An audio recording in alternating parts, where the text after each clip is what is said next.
Hello everybody, my name is Bewell and I'm going to be bringing you a couple of tutorials shortly. I'm going to start out with one on Adobe Photoshop CS5. You can download the trial of this at adobe.com and there are several ways to download it cracked. I'm not going to recommend that. I'm not going to put my word behind it because it is illegal, but yeah, you know, tons of people do it, so that is probably the best way to get it if you don't want to pay like $1,000.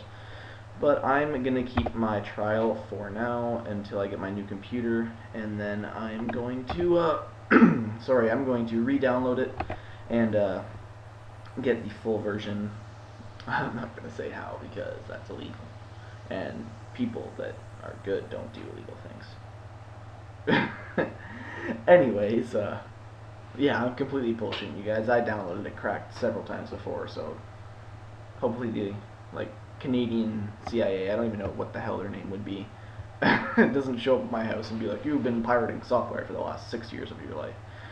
Even though it hasn't been 6 years, it's been about 4. I started in 07, and so anyways, I'm going to be going over a simple thing that people have asked me many times because they wanted to know how I put 3D text on my background.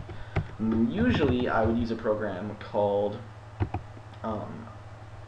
Autodesk 3ds Max to create 3D text, but there is a way in Adobe Photoshop that is actually much easier. Can't stretch enough how easy this is.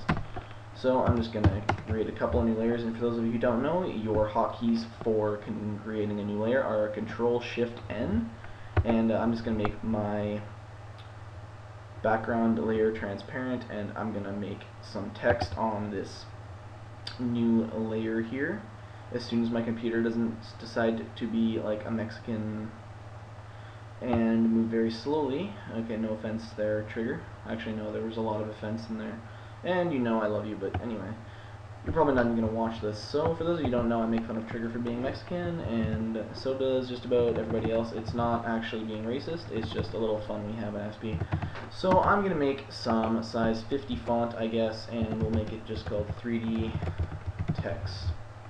And actually, I'm going to make that, let's go 150, because it'll fill up the entire frame then. Okay. Talking has been a pain in the ass today. Okay, so I'm going to make it impact just because it gives you a wider text, and that is just a default text that is included in all Windows computers. I have no idea if it's on Mac. It might be, but I don't use Mac. So for those of you who have a Mac, sorry if you don't have this font. Okay, so you just want to add a gradient, a stroke, and a bevel and emboss, and just mess around with your settings. I'm going to make it a little... I'll make it about there, and I'll soften it up a little bit. Don't need any satin or anything. Okay, and I'm just going to throw another grayish color, make it a little darker up there. And I'm going to make this one a little brighter. And then, if you want, I'll show you how to throw textures on it too. There's several of them built in, like patterns like this, where if you just want to make it like a little funky, or try and get like a metal texture on there, your best bet's to make your own. I'll do that in another tutorial, show you how to make your own textures. I'm not going to use a texture for this one, just because it isn't really needed for 3D text. So you're going to want to add a drop shadow, you're going to want to make the distance 0, you're going to want to make it fairly large, make sure your opacity is 100%, and you're going to want to put your spread up probably to around 11-12%. And then you're going to want to close that. Make sure you hit OK, or else that happens and nothing gets saved. So I'm just going to do that quick again, because I'm a dumbass. I haven't done this in a long time, so sorry for my mistakes.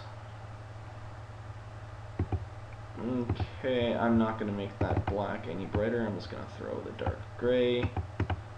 Actually, no, I'm going to make that brighter because then it blends in with the stroke and it doesn't look very good.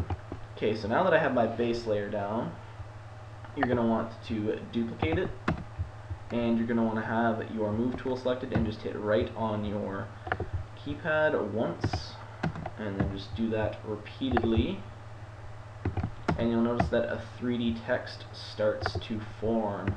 There are other ways to do it, but this is the easiest way for me and for you guys to learn, probably. I'm not going to make it too extreme. I'm probably just going to make it one more layer.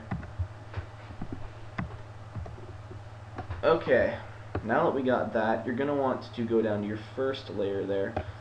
How can I move this up here?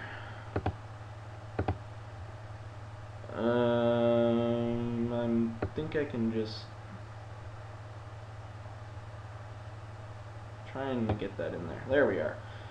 That'll make this a lot easier.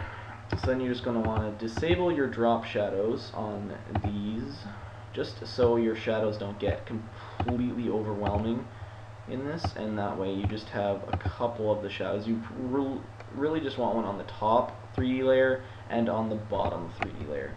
Then what you're going to do is hold shift and select all of your text layers. So click on the bottom one, hold shift, scroll up to the top and click on your top layer. Then you're going to want to rasterize type them all, right click again and hit merge layers. Then you want to hit Control T to open up your transform.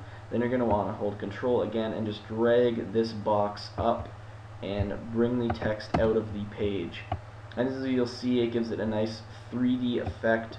I probably could have added another couple of layers just to make it stand out a bit more. I'm going to make it a little bit less popping out of the page. That was really bad grammar, but I can't really think of anything at the moment. So I'm just going to add a background and another gradient. Didn't want to do that on that. Thank God I have Control Z. That's a good tip for you guys to know, because undo is your best friend in Photoshop. I really don't know what to put on this, so I'm just going to select a rainbow gradient because everybody loves rainbows. I am terrible at these today. There we go, nice rainbow.